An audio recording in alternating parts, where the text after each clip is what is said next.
The Human Cycle by Sri Aurobindo. Chapter 12. The Office and Limitations of the Reason. If the reason is not the sovereign master of our being, nor even intended to be more than an intermediary or minister, it cannot succeed in giving a perfect law to the other estates of the realm, although it may impose on them a temporary and imperfect order as a passage to a higher perfection. The rational or intellectual man is not the last and highest ideal of manhood, nor would a rational society be the last and highest expression of the possibilities of an aggregate human life. Unless, indeed, we give to this word reason a wider meaning than it now possesses, and include in it the combined wisdom of all our powers of knowledge, those which stand below and above the understanding and logical mind, as well as this strictly rational part of our nature. The spirit that manifests itself in man and dominates secretly the phases of his development is greater and profounder than his intellect, and drives towards a perfection that cannot be shut in by the arbitrary constructions of the human reason. Meanwhile, the intellect performs its function. It leads man to the gates of a greater self-consciousness, and places him with unbandaged eyes on that wide threshold where a more luminous angel has to take him by the hand. It takes first the lower powers of his existence, each absorbed in its own urge, each striving with a blind self-sufficiency towards the fulfillment of its own instincts and primary impulses. It teaches them to understand themselves and to look through the reflecting eyes of the intelligence on the laws of their own action. It enables them to discern intelligently the high in themselves from the low, the pure from the impure, and out of a crude confusion to arrive at more and more luminous formulas of their possibilities. It gives them self-knowledge and is a guide, teacher, purifier, liberator.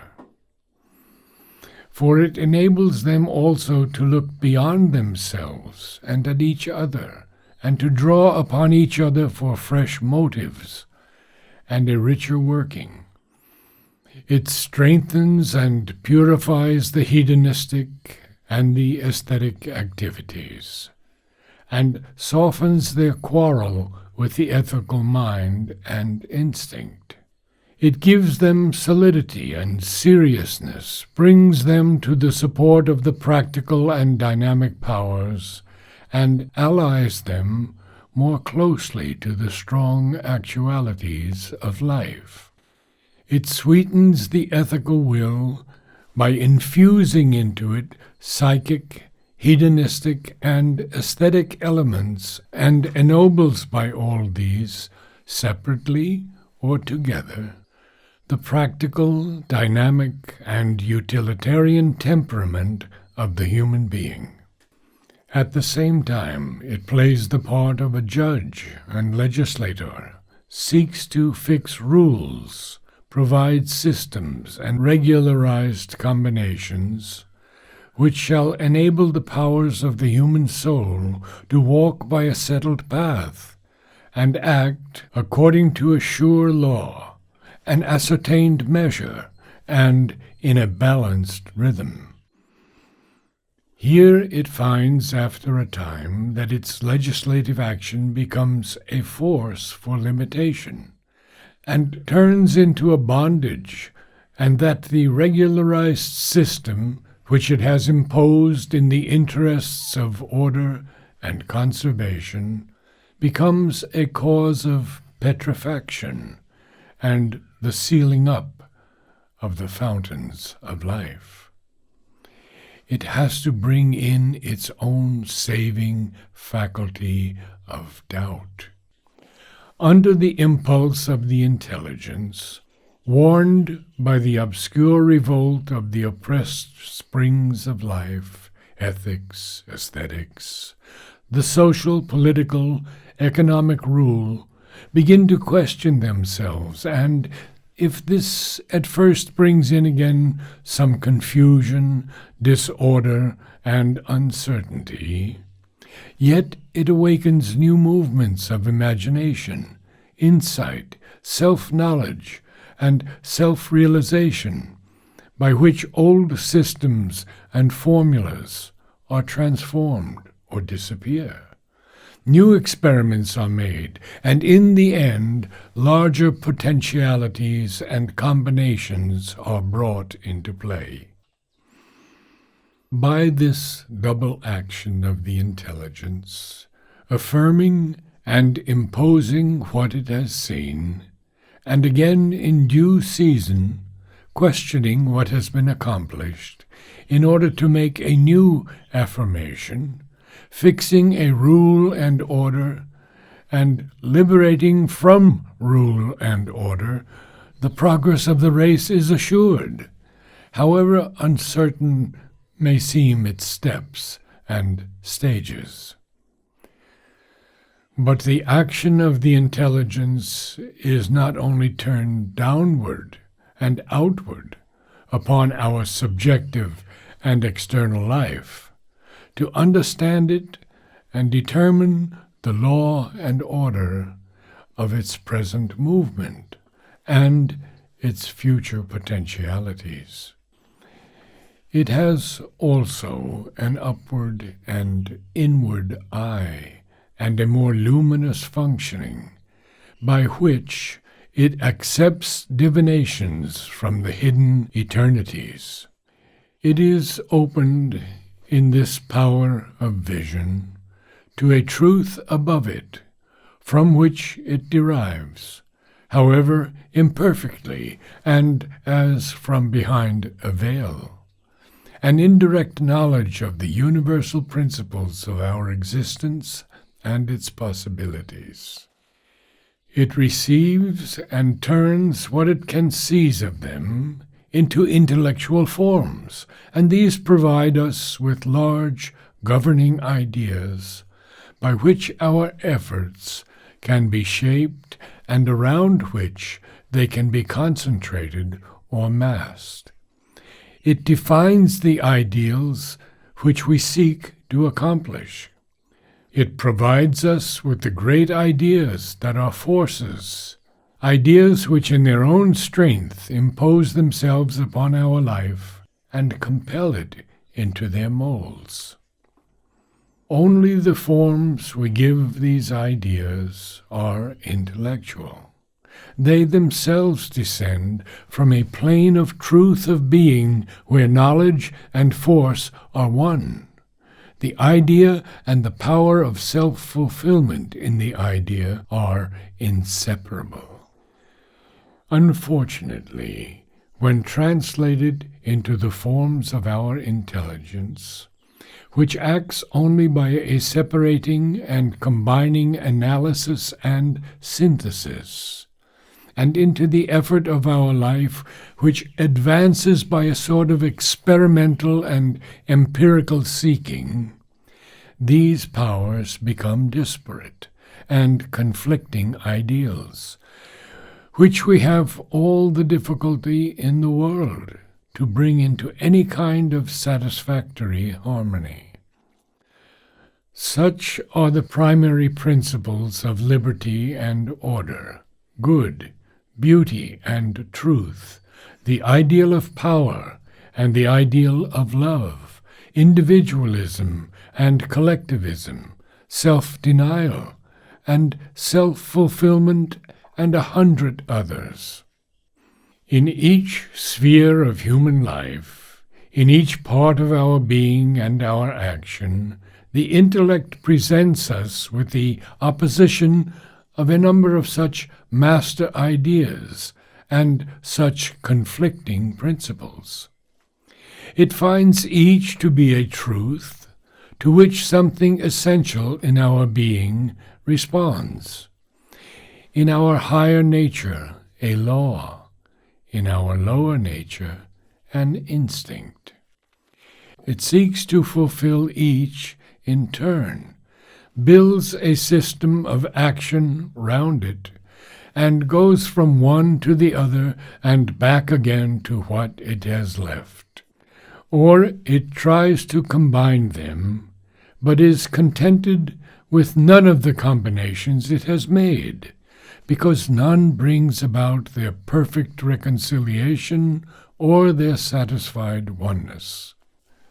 That, indeed, belongs to a larger and higher consciousness, not yet attained by mankind, where these opposites are ever harmonized and even unified, because in their origin they are eternally one. But still every enlarged attempt of the intelligence, thus dealing with our inner and outer life, increases the width and wealth of our nature, opens it to larger possibilities of self-knowledge and self-realization, and brings us nearer to our awakening into that greater consciousness. The individual and social progress of man has been thus a double movement of self-illumination and self-harmonizing with the intelligence and the intelligent will as the intermediaries between his soul and its works. He has had to bring out numberless possibilities of self-understanding, self-mastery, self-formation, out of his first crude life of instincts and impulses. He has been constantly impelled to convert that lower animal or half-animal existence, with its imperfect self-conscience, into the stuff of intelligent being, instincts into ideas, impulses into ordered movements of an intelligent will. But as he has to proceed out of ignorance into knowledge, by a slow labor of self-recognition and mastery of his surroundings and his material, and as his intelligence is incapable of seizing comprehensively the whole of himself in knowledge, unable to work out comprehensively the mass of his possibilities in action, he has had to proceed piecemeal, by partial experiments, by creation of different types, by a constant swinging backward and forward between the various possibilities before him and the different elements he has to harmonize. It is not only that he has to contrive continually some new harmony between the various elements of his being, physical, vitalistic, practical and dynamic, aesthetic, emotional and hedonistic, ethical, intellectual, but each of them again has to arrive at some order of its own disparate materials. In his ethics he is divided by different moral tendencies: justice and charity, self-help and altruism, self-increase and self-abnegation, the tendencies of strength and the tendencies of love, the moral rule of activism and the moral rule of quietism. His emotions are necessary to his development, and their indulgence essential to the outflowering of his rich humanity. Yet is he constantly called upon to coerce and deny them, nor is there any sure rule to guide him in the perplexity of this twofold need. His hedonistic impulse is called many ways by different fields, objects, ideals of self-satisfaction. His aesthetic enjoyment, his aesthetic creation forms for itself, under the stress of the intelligence, different laws and forms. Each seeks to impose itself as the best and the standard, yet each, if its claim were allowed, would, by its unjust victory, impoverish and imprison his faculty and his felicity in its exercise. His politics and society are a series of adventures and experiments among various possibilities of autocracy, monarchism, military aristocracy, mercantile oligarchy, open or veiled plutocracy, pseudo-democracy of various kinds, bourgeois or proletarian, individualistic or collectivist, or bureaucratic, socialism awaiting him, anarchism looming beyond it. And all these correspond to some truth of his social being, some need of his complex social nature, some instinct or force in it which demands that form for its effectuation. Mankind works out these difficulties under the stress of the spirit within it, by throwing out a constant variation of types of character and temperament, types of practical activity, aesthetic creation, polity, society, ethical order, intellectual system, which vary from the pure to the mixed, from the simple harmony to the complex. Each and all of these are so many experiments of individual and collective self-formation in the light of a progressive and increasing knowledge. That knowledge is governed by a number of conflicting ideas and ideals around which these experiments group themselves.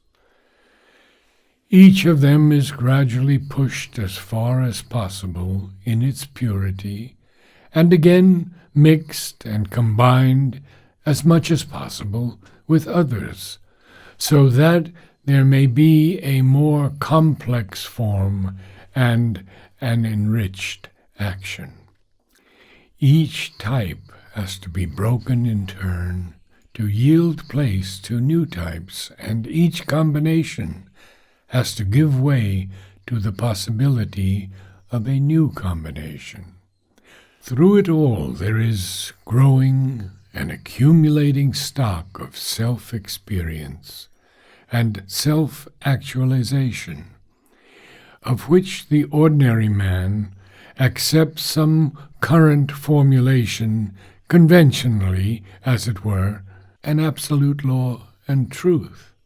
Often enough he even thinks it to be that, but which the more developed human being seeks always either to break or to enlarge, and make more profound or subtle in order to increase or make room for an increase of human capacity, perfectibility, happiness.